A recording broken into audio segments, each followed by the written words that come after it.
పర్యాయ శవ రాజకీయాలు. ఇదే పెద్ద మనిషి చంద్రబాబు నాయుడు గారు గురించి మాట్లాడుతూ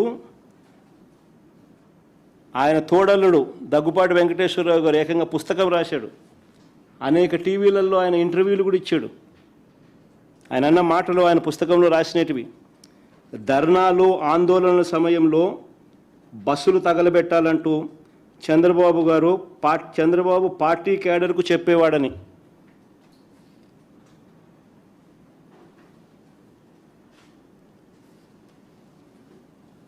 బస్సులు తగలబెట్టకపోతే ఆ ధర్నాలు కావంట. నేను కాదనింది ఈ మాటలు.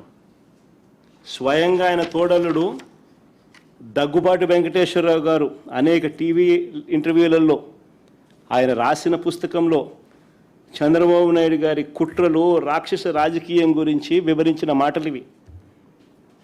హరిరామ్ జోగయ్య గారి గురించి కూడా నేను ఇంతకుముందే చెప్పా. ఆయన కూడా చంద్రబాబు నాయుడు గారితో సహచరుడు, మంత్రి.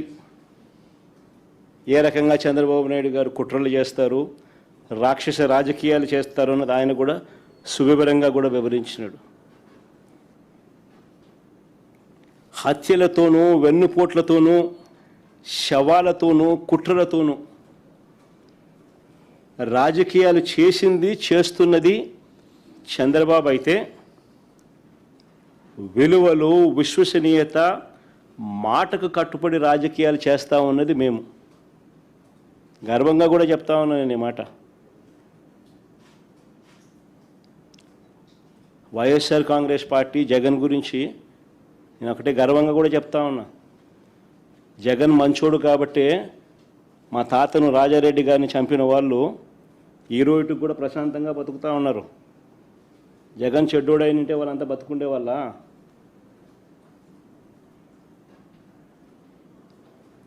మా తాతగారిని దారుణంగా నరికి చంపిన వాళ్ళంతా ఈరోజు ప్రశాంతంగా ఇప్పటికీ ఉన్నారు. జగన్ నైజం ఎలాంటిది, జగన్ మనస్తత్వం ఎలాంటిది అని నిదర్శనం అది.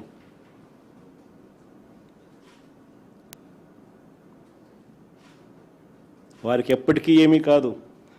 ఎందుకనంటే మాకు నేర్పించింది రాజకీయాలు ఎలా చేయాలని మాకు నాన్న నేర్పించింది. హత్యలు చేయమని కాదు, చంద్రబాబు నాయుడు గారి మాదిరి ప్రజలకు మంచి చేసి మంచి పేరు తెచ్చుకొని రాజకీయాలు చేయాలని. అది చంద్రబాబుకు మాకు ఉన్న డిఫరెన్స్.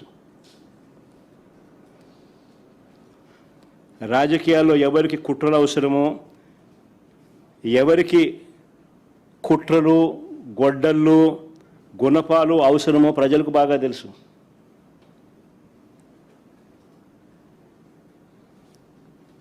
చంద్రబాబు గారు మీకు 77 ఏళ్ళ వయసు. బహుశా మీకు ఇది లాస్ట్ ఎలక్షన్ ఏమో.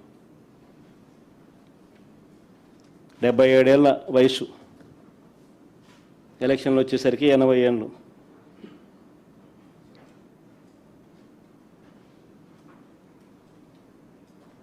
ఈ వయసులో కూడా ఇలాంటి దౌర్భాగ్యమైన రాజకీయాలు చేయడానికి సిగ్గుగా నీకు అనిపించడం లేదా చంద్రబాబు అని అడుగుతా ఉన్నా.